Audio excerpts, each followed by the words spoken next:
একটা হাদিকে আপনি কণ্ঠরোধ করে দুনিয়া থেকে পাঠিয়ে দিবেন। প্রতিটা ঘরে ঘরে এখন হাদি হাসনাতদের জন্ম হচ্ছে, প্রতিটা ঘরে ঘরে। নিরপেক্ষ নির্বাচন বা সুষ্ঠু নির্বাচন হতে পারে। আমার হাদি ভাইয়ের মতো একটা লোক আজকে গুলিবিদ্ধ ওপেন তফসিল ঘোষণা হওয়ার পরে, তো অবশ্যই এটা একটা নিরাপত্তা থাকা উচিত ছিল প্রত্যেকটা ক্যান্ডিডেটের।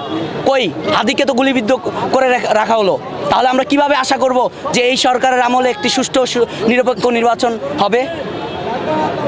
তাহলে কি সেই দিনই আসবে যে রাতের ভোট পরবর্তী একটা সরকার, মানে নাটকীয়তা সেটাই কি চলছে? আবার সেই ধরনের ষড়যন্ত্র কি চলছে? এই এত রক্তের পরেও আমার চোখের সামনে দেখেছি, আমাদের হাত ধরে দেখেছি, হাত দিয়ে নিয়ে গিয়েছি সেই রক্তাক্ত লাশগুলো।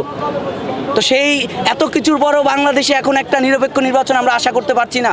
এটা কার ব্যর্থতা? এই সরকারের ব্যর্থতা, এই ইন্টারিমের ব্যর্থতা, আসিফ নজরুল এই স্বরাষ্ট্র উপদেষ্টাদের ব্যর্থতা। এদের কারণে আজকে আমাদের হাদির মতো লোকজন, আমাদের কণ্ঠস্বররা হাসপাতালের বেডে মুমূর্ষু অবস্থায় শুয়ে আছে, গুলিবিদ্ধ হতে হচ্ছে। একটা হাদিকে আপনি কণ্ঠরোধ করে দুনিয়া থেকে পাঠিয়ে দিবেন। প্রতিটা ঘরে ঘরে এখন হাদি হাসনাতদের জন্ম হচ্ছে, প্রতিটা ঘরে ঘরে।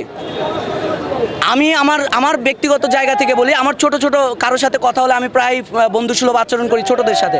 ওরা আমাদেরকে বলে, ওদের হাতে ফোন থাকে, ওরা আমাদেরকে হাদিদের গল্প শোনায়, ওরা আমাদেরকে হাসনাতদের নাম শোনায়। তাহলে আপনি কয়জনকে রোধ করবেন? কয়জনের কণ্ঠ রোধ করবেন? এই হাদিরা প্রতিটা ঘরে ঘরে জন্ম নিবে। আগামীর বাংলাদেশ আমরা যেটা চেয়েছি সেটাই হবে। হয়তো এই বিশৃঙ্খলাগুলোর আমাদেরকে আবারও রাস্তায় নেমে মানে নিধন করতে হবে, তবে আমরা আর এই বাংলায় এ ধরনের স্বৈরাচার, এ ধরনের ফ্যাসিস্ট, সন্ত্রাস, দাঙ্গাবাজ, সন্ত্রাস, চাঁদাবাজ আমরা দেখতে চাইবো না। ইনশাআল্লাহ আমরা সেটা রোধ করব।